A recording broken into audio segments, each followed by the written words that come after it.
Bonjour à tous et bienvenue dans cette vidéo. Aujourd'hui, nous allons parler du passage basse altitude de Argentina 01 de ce 757 qui venait tout juste d'être récupéré par les Argentins et qui a fait un retour à Buenos Aires pour le peu assez remarqué sur la toile. Il y a eu un énorme buzz depuis le 25 mai avec, on va dire, différents courants de pensée. Un courant de pensée qui est que ce passage est absolument merveilleux, un passage extrêmement bas, et un autre courant de pensée beaucoup plus aligné à la sécurité des vols, j'ai envie de dire. Et ce que je vous propose aujourd'hui, c'est que nous débriefions un petit peu cette passe. Dans un premier temps, que nous regardions ce qu'est le 757, après que l'on regarde d'autres passages bas d'avions de 757, mais pas que, et notamment une vidéo très intéressante de la vue intérieure d'un cockpit en A310. Vous allez voir, ça secoue pas mal.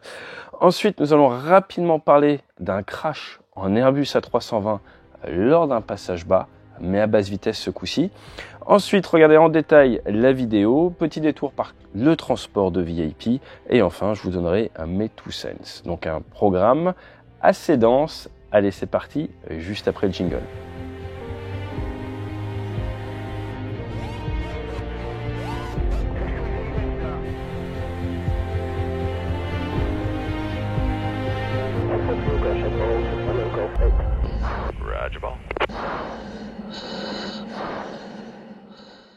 Et juste avant d'attaquer, petit rappel, chez Débrief, nous faisons des interventions en entreprise, notamment autour de la thématique de la sécurité, que ce soit en conférence ou que ce soit en workshop. On a travaillé dans le nucléaire, on a travaillé dans pas mal de domaines différents. N'hésitez pas à nous contacter. Il y a plus d'informations sur débrief.org et sinon, vous envoyez un email de contact. Laurence entre en rapport avec vous et derrière, on trouve le meilleur moyen pour impacter vos collaborateurs. Alors le 757, c'est un monocouloir. Premier vol, c'était en 1982, en février. Opérationnel le 1er janvier 1983. Il y a quand même 1050 qui ont été fabriqués, plus de 500 en service encore actuellement. Et depuis 1986, c'est un avion ETOPS qui peut donc traverser, par exemple, l'Atlantique et qui a montré qu'il avait une résilience suffisante sur un seul réacteur pour courir de longues distances. C'est un avion, en français dans le texte, qui fonctionne très bien. Il n'y a eu que 12 pertes d'aéronefs depuis 1982, 8 crashs avec des décès et par contre pas mal de détournements, de prises d'otages. Il y a deux grandes versions. Vous avez le 757-200, c'est celui qui a été le plus fabriqué, avec 913 construits sur 1050. Il fait 47,3 mètres de long. Grosso modo, il prend 200 passagers sur 7000 km. Vous avez la version plus longue, le 300, qui fait 54,4 mètres, donc 7 mètres de plus, qui là va emprunter et va pouvoir prendre 243 personnes sur 6000 km. Et des versions militaires américaines, le C-32A et le C-32B Gatekeeper. C-32A qui fait du transport de VIP et notamment le transport du vice-président, du numéro 2 du gouvernement américain, d'où son indicatif Air Force 2. Pour la petite histoire, ils avaient eu des soucis de fumée une fois alors que Madame Trump était à bord et ils avaient dû se poser en urgence. En termes d'accident, le premier vraiment c'était suite à la prise d'otage dans un 737 chinois de Xiamen, il avait percuté au sol un 757 de Southern Airlines et ça avait fait quand même plus de 46 victimes au sol. Le 11 septembre, il y a eu deux 757-200 qui sont écrasés, un sur le Pentagone et le fameux vol 93 dans un champ. Un avion d'American Airlines s'est également écrasé en Colombie, mais peut-être le plus connu, c'est le DHL du Berlingen qui a percuté un Tupolev 154, la fameuse collision en vol qui a d'ailleurs donné lieu à un film avec Arnold Schwarzenegger. Plus récemment, le 7 avril 2022, vous avez probablement vu ces images au Costa Rica, à San José, un 757 en panne hydraulique de la DHL qui fait une sortie de piste et se brise. Pas eu de victimes ce jour-là. Dans tous les cas, le 757, c'est 115 à 123 tonnes, propulsé par deux réacteurs, soit Rolls-Royce, soit Pratt & Whitney, d'environ 18 tonnes de poussée pièce. Et là, celui dont il est question, Argentina 01, c'est un exemplaire qui a été racheté 22 millions de dollars, qui peut emporter 39 passagers dans une très bonne condition de confort. C'est un 200 fabriqué en 2000, qui a été initialement utilisé par Iberia. Ensuite, de 2005 à 2022 par Fun Air, qui faisait du transport de VIP à Miami, en Floride. Et c'est de là qu'il arrivait le 25 mai. Alors si l'on regarde un petit peu les passes, qu'il y a déjà eu dans le passé avec du 757, vous voyez différents styles, différentes altitudes. Je pense que la plus propre, c'est celle qui avait lieu à Fairford. Nous sommes dans le cadre d'un meeting aérien, il y a la réglementation à respecter. Mais en Argentine, ils aiment bien les passages bas et rapides, comme le montre par exemple ce 12 décembre 2007 pour les 100 ans de l'aviation civile locale. Ce 737 qui par beau temps fait un passage extrêmement bas, accompagné par 2 autres aéronefs qui filment. Donc ça montre bien par contre là dans ce cas-là que nous sommes dans quelque chose de briefé, de préparé avec de bonnes conditions météo.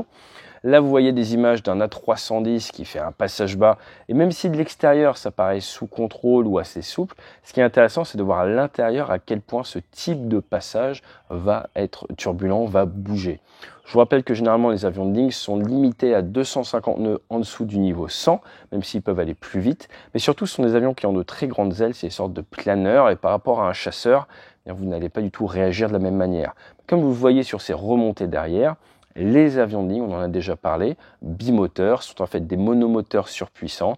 À la masse maximum au décollage, ils peuvent tenir sur un seul réacteur. Donc vous doutez bien qu'en fin de vol léger, quand on met la manette vers l'avant, eh bien ça accélère très fort, ça peut même amener l'avion à prendre une très forte pente nez vers le haut, ce qui peut amener d'autres soucis, notamment sur 737, d'où le MCAS. Mais là, je m'éloigne du sujet. Le 26 juin 1988, à Amsheim, il y a eu le premier crash d'un Airbus A320 qui a marqué l'histoire de l'aviation et notamment des démonstrations aériennes. Vous aviez 136 personnes à bord, il y a eu 3 décès. Il y a eu de la prison derrière pour le commandant de bord qui initialement était condamné à 6 mois de prison, a fait appel, a pris 10 mois de prison ferme et du sursis pour pas mal d'autres personnes également. Et surtout de cet événement aéronautique où l'avion aurait volé extrêmement bas, on est en train de parler de quelques pieds seulement au-dessus du sol. Eh bien, il y a 3 grandes règles qui sont sorties. La première, c'est qu'il ne faut pas de passagers lors de démonstrations aériennes. La deuxième, c'est qu'il faut faire une reconnaissance du terrain avant. Et la troisième, c'est que les compagnies aériennes doivent être très précises sur leurs procédures pour les altitudes minimum de vol. Cet accident aéronautique, on y reviendra sur la chaîne, est très intéressant. Tout a été mis sur le pilote. Il y a d'autres choses également à voir, notamment qu'il était tellement bas qu'une théorie circule comme quoi l'avion se croyait au sol. Ça, c'est un point intéressant. Mais la grande différence entre ce crash d'Amstein et la passe rapide que l'on a vue, c'est justement cette vitesse. La vitesse, c'est la vie dans l'aviation. Et dans cette passe en 757, vous voyez qu'il y a énormément d'énergie cinétique. C'est une énergie cinétique qu'il transforme après en énergie potentielle de pesanteur en altitude pour se représenter et venir se poser sur le terrain de Buenos Aires. Toujours est-il, autour du terrain, l'environnement immédiat est assez plat, mais la météo est catastrophique. Il y a des orages, il y a de la mauvaise météo autour, des mauvaises visibilités. Vous avez le risque d'avoir du wind shear, des changements de vent rapides, des réductions de visibilité par endroits. Bref, la météo n'est vraiment pas idéale pour venir faire de la démonstration aérienne. D'ailleurs, en meeting aérien, vous avez différents types de démonstrations, fonction de la météo, pour toujours avoir des marges par rapport aux nuages. Sa trajectoire est assez agressive. Il vient descendre très bas, très rapide. Et surtout, ce qui a beaucoup marqué sur la toile, c'est ce coup d'aile, ce lancer en roulis comme ça, avec des ailes, avec des plumes aussi larges, forcément, ce n'est pas banal, j'ai envie de dire. Ça augmente également votre vitesse de décrochage lors de la ressource. Et mettre ce coup d'aile est joli d'un point de vue visuel, mais n'est pas forcément ce qu'il y a de plus safe. Et si on devait reprocher quelque chose outre l'altitude trop basse, il y a également ce coup d'aile qui n'apporte pas grand-chose pour ce qu'il coûte d'un point de vue sécuritaire. Dans tous les cas, les communications radio sont sorties. On voit clairement en fait que le contrôle aérien n'était pas briefé, ne savait pas qu'il y allait avoir ce passage bas. Il force à la radio. On lui dit de maintenir 3000 pieds. Il descend même à 2300 pieds avant d'après maintenir 3000 pieds. Bref, on voit que le contrôle aérien n'attendait pas ce passage et surpris que ce n'était pas briefé et qu'il y a un petit peu de, on va dire, du pressing de la part de l'équipage qui est constitué le commandant de bord Leonardo Borane, son copilote qui d'ailleurs quelques jours après ce passage bas ont carrément fait une déclaration disant qu'ils avaient l'autorisation du contrôle pour faire ce passage en piste 13 et après retourner se poser en piste 31. Alors pour ce qui est du transport de VIP, on en a déjà parlé sur la chaîne, je vous mets le petit lien ici quand il y a eu le crash en Ukraine, mais en 2010 par exemple il y a eu un crash avec tout l'état-major et également le gouvernement polonais lors d'une tentative d'approche par mauvaise météo. Donc on sait que pression, mauvaise météo et aviation font mauvais ménage. Le général Leclerc également en sait quelque chose, il est décédé alors qu'il était passager à bord de son B-25. De manière générale, dans le transport de VIP, il faut faire encore plus attention que d'habitude. Là, c'est un transport où il n'y a pas de VIP à bord, mais c'est un équipage qui va être amené à transporter, qui a déjà amené le gouvernement, et ce n'est pas vraiment le type de comportement que vous voulez retrouver dans un équipage qui doit être amené normalement à toujours privilégier la sécurité pour les passagers et les personnes au sol. Alors je vais juste vous mettre cette petite illustration sur les sites de l'US Air Force. Vous voyez qu'ils poussent à la délation lors des vols basse altitude. Si vous êtes aux États-Unis, que vous voyez passer un avion de chasse qui a un comportement qui vous paraît aberrant ou dangereux, eh bien il y a une page web pour ça, il y a un email, il y a tout, vous pouvez les contacter. Faut dire l'heure, l'endroit, le lieu, avoir des preuves, et ça peut remonter directement au pilote. Donc pour garantir une intégrité, faire ce qui est juste même lorsque personne ne regarde, les Nord-Américains aiment bien pousser à la délation, tout simplement. C'est une culture différente qu'on retrouve dans les compagnies nord-américaines et qui permet de motiver de manière supplémentaire les gens à rester intègres, si je puis dire. Dans tous les cas, mes petits deux cents sur cet événement. Il y a une différence entre une erreur et une faute. Une erreur, c'est quelque chose qui arrive de manière involontaire, alors que la faute est une transgression volontaire des textes.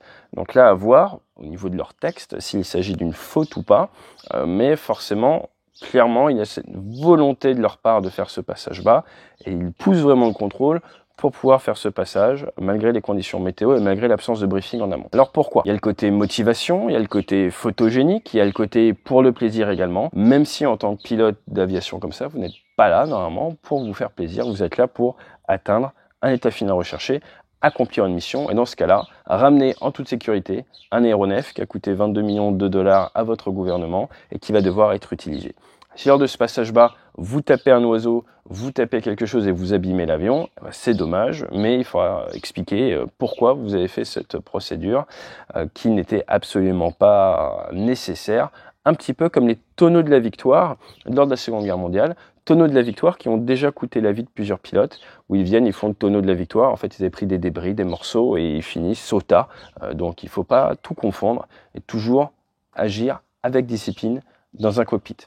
Ce qui nous amène vers le MDRA, la maîtrise des risques aéronautiques, quelque chose de très présent dans les forces armées et dans l'aviation civile normalement, mais également maintenant, j'ai envie de vous dire, la maîtrise des risques de la communication. Donc là, clairement, on voit que c'est parti dans tous les sens, parce qu'à l'heure actuelle, dans ce pays-là, d'un point de vue économique, c'est compliqué. Donc ça crée un énorme buzz sur le fait que le gouvernement se prend un avion tout beau, tout neuf, alors que dans le pays, c'est complexe. Vous créez donc du bad buzz, tout comme dans l'aviation de ligne. Si vous représentez un pays, Air France, Air Canada, ces choses comme ça, en fonction de ce qui peut se passer, de comment vous gérez votre aéronef, ça peut avoir des retombées médiatiques au-delà de la compagnie sur la nation. Là, on voit clairement ce cas-là et c'est quelque chose qui doit être présent dans l'esprit de tous les pilotes. Il y a un impact pour la compagnie, il y a un impact pour le fabricant de l'avion, et il y a un impact également pour le pays que l'on représente directement ou indirectement lorsqu'on est aux commandes de ces avions. Tout se sait maintenant, tout sort, tout est enregistré, on ne peut plus voler comme à l'ancienne, j'ai envie de dire. Et vous allez être en permanence jugé pour vos actions. L'autre point, c'est l'absence de briefing avec le contrôle aérien qui ne s'explique pas ou surtout qui ne se pardonne pas pour ce type de passage. Ça coûte rien de passer un coup de fil en amont, de briefer. Comme ça, sur place, vous avez des gens qui intellectuellement savent ce que vous comptez faire et vont pouvoir vous assister et ça évite des soucis de communication. L'autre point, c'est la météo minimum pour faire ce type de passage. On a différents types de conditions météo. Normalement, pour le vol à vue, il faut généralement plus de 5 km de visibilité, mais surtout la présence d'orage va avoir un impact sur des phénomènes aérologiques locaux qui peuvent être très dangereux lors d'un passage basse. Par exemple, à ce moment-là, il y a une forte augmentation de vent, un coup de vent, comme on dit. Vous pouvez vous retrouver secoué, même avec de la vitesse. Et au moment où vous inclinez l'avion, si vous prenez une dégueulante, si vous prenez des turbulences plus fortes que prévu, ça peut vraiment être problématique pour vous, pour votre aéronef, pour la sécurité des gens et pour les personnes au sol. Ce qui nous amène sur le dernier point qui est celui de la fatigue. Ils ont fait un non-vol. Faire une démonstration aérienne, faire un passage bas comme ça demande une grosse concentration. C'est pas forcément l'idéal de le faire à ce moment-là. Donc voilà, on a couvert un petit peu ce passage bas de 757, vous l'aurez compris. Étant plutôt nord-américain dans mon approche de la discipline, c'est pas top d'un point de vue sécuritaire et surtout ça n'envoie pas un bon message pour l'aviation de nos jours. Faire ça dans des conditions bien cadrées, comme c'est le cas en meeting aérien, comme ça peut être le cas. Bon, moi, j'ai fait un passage bas en Fuga il n'y a pas très longtemps. C'est briefé en amont, ça passe les ailes à plat, la météo est correcte. Derrière, on fait une ressource souple et on a tendance à vouloir trop tirer sur le manche. On ne va pas commencer à incliner avec le manche comme ça. Dans le cas d'un avion de ligne, ça doit se travailler au simulateur en amont, ça doit être briefé au sein de l'équipage, briefé avec les mécaniciens et les techniciens parce qu'au niveau des systèmes, et également briefé avec le contrôle aérien. Là, on voit qu'il n'y avait ni la météo, ni le briefing, ni l'équipage qui était vraiment, j'ai envie de dire, à jour sur l'avion parce que en bon état de conscience parce que là, ils étaient fatigués par le long vol. Donc, il ne faut pas oublier. Et bien que dans un aéronef, l'état d'esprit de l'équipage, l'état d'esprit des pilotes fait que soit ils vont venir augmenter la statistique que personne ne suit, à savoir la statistique qui dit que 100% des accidents sont évités par le facteur humain. Et donc ça ne dépend que de nous, et c'est ce qu'on essaie de pousser sur cette chaîne, vous transmettre l'état d'esprit d'un commandant de bord, cet état d'esprit de préparation en amont, et vraiment, il faut mettre toutes les chances de son côté, on ne vit pas assez longtemps pour faire toutes les erreurs soi-même, apprendre des autres passages bas, qu'est-ce qui s'est passé, et clairement, toujours être là en train de maîtriser les risques, et ce passage-là aurait pu être fait 15, 20, 30 mètres plus haut, l'état final recherché aurait été le même, la prise de risque s'en serait trouvée diminuée, et avec un bon briefing et attendre une journée où il y a une bonne météo, même ça serait transformé, j'ai presque envie de dire, en non-événement. Là, c'est du buzz qui, d'un point de vue professionnel, est du bad buzz pour l'aviation quand même argentine. C'est dommage, ça fait parler, mais ça ne me laisse pas un goût de professionnalisme et c'est pas ce qu'on veut pour l'aviation. Alors, faites attention la prochaine fois que vous voulez faire un passage bas, réfléchissez bien, préparez bien, regardez bien la réglementation, mettez toutes les chances de votre côté et ça vous évitera peut-être le bad buzz. Allez, fly safe.